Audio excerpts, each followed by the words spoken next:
decided to give a little update. What happened, at least at the beginning of turn 6, which was both fortuitous and bad for the U.S. One of the things that happens on turn 6 is 12-month volunteers. U.S. player rolls 1 die and removes that number of steps from any in-supply U.S. units. And they rolled an 8, which was not good. They were able to get some replacements. And Taylor is got an army of 6. Although they don't have an army per se yet. They'll have to spend an ops card for that.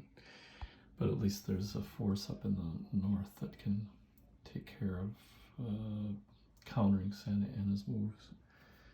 And then the Mexican player did play the Winfield Scott is removed, so his counter is flipped. And that's not good because that is a 4 for trying to move that replacement off replacement leader, and then 4, it can only have 4 in his army. So I'm gonna have to get some get a naval move, I think, to get some more leaders down there. So that's just a quick update on the beginning turn 6. Well, this is the conclusion of the game on turn 6. The most significant thing, well, 2 significant things happened to get to this point. Taylor ended up getting an army and attacked Santa Anna in San Antonio. Kind of the reverse of the Alamo. Although this is a much more even battle, but the U.S. player actually ended up having 21 firepower because the U.S. grant appeared. And unfortunately for the U.S. rolled a 0, and the Mexican player rolled a 9. So Taylor didn't lose all of his force, but it went down to, I think, 1. He had 1 step left, and of course had to retreat. Actually, that wasn't, I think it was Gonzales, Texas, where the battle was. And then Taylor had to retreat back to San Antonio. So that was actually more like the Alamo, because he had one step left, and Santa Anna had about 6 left after the battle, 7 maybe. And so it was kind of a done deal. Santa Anna attacked, and Taylor survived again and retreated back to here. Oops, Kearney ended up here. And then Mexican player had enough ops cards left to just basically get some strength points, or get 1 strength point here in Austin, Texas, and then get the other strength points, the other steps into a disputed zone along with Santa Anna. And U.S. did a last desperation move to try to get attack back into and get back one of the 5, because they have to have Mexican player has to have 5 controlled spaces. And since they're not really supplied, they have to actually have a unit in there at the end of the turn in order to fulfill the victory conditions. Worth, unfortunately, had a decent amount of units, but they didn't have enough. The one ops card they had that was a 3, they pulled I don't know, it was like a 3 for movement, and so Fort Brown was as far as they could get, so that didn't work out. And Kearney only had 1 step of cavalry left and did attack the 1 step here, but the battle was indecisive. There were no casualties, so he had to retreat back, and that was that.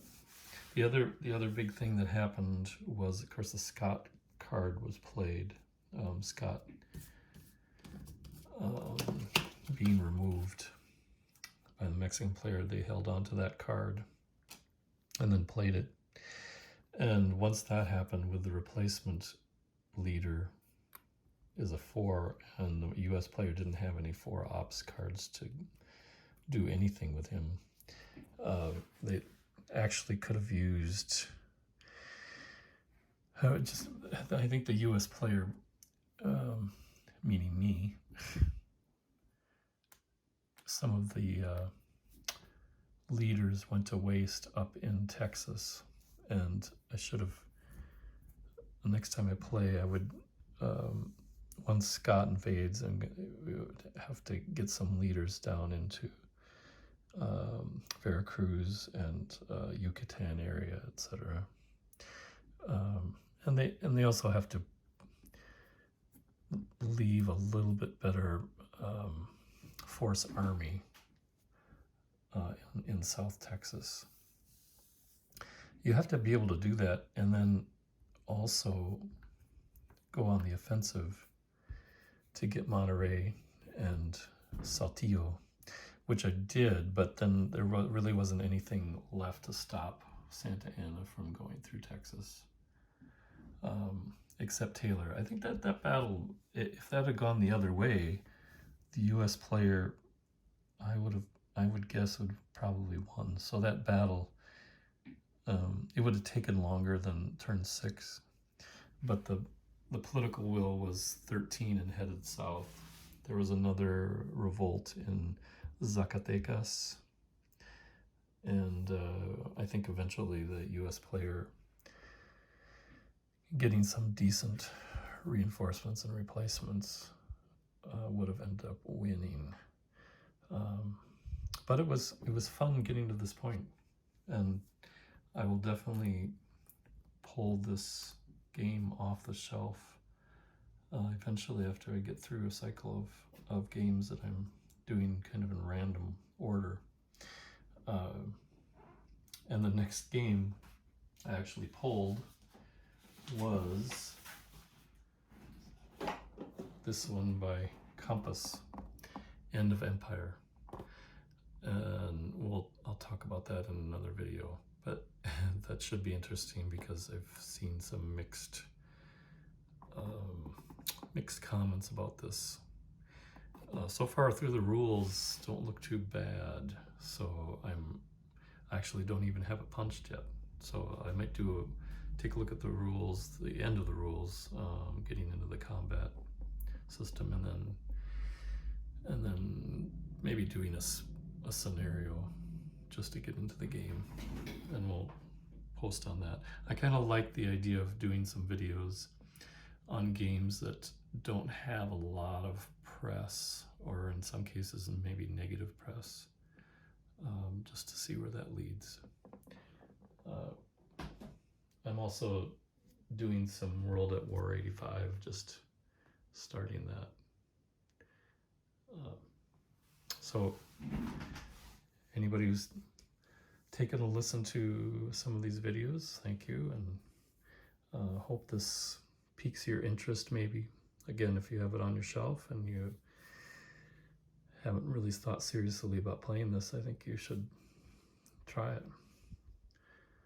Dig into the rules a little bit, use the revised rules, and just start trying some things out on the board and see how it works. But I definitely want to play it again now that I have a little bit better idea of what the strategy should be.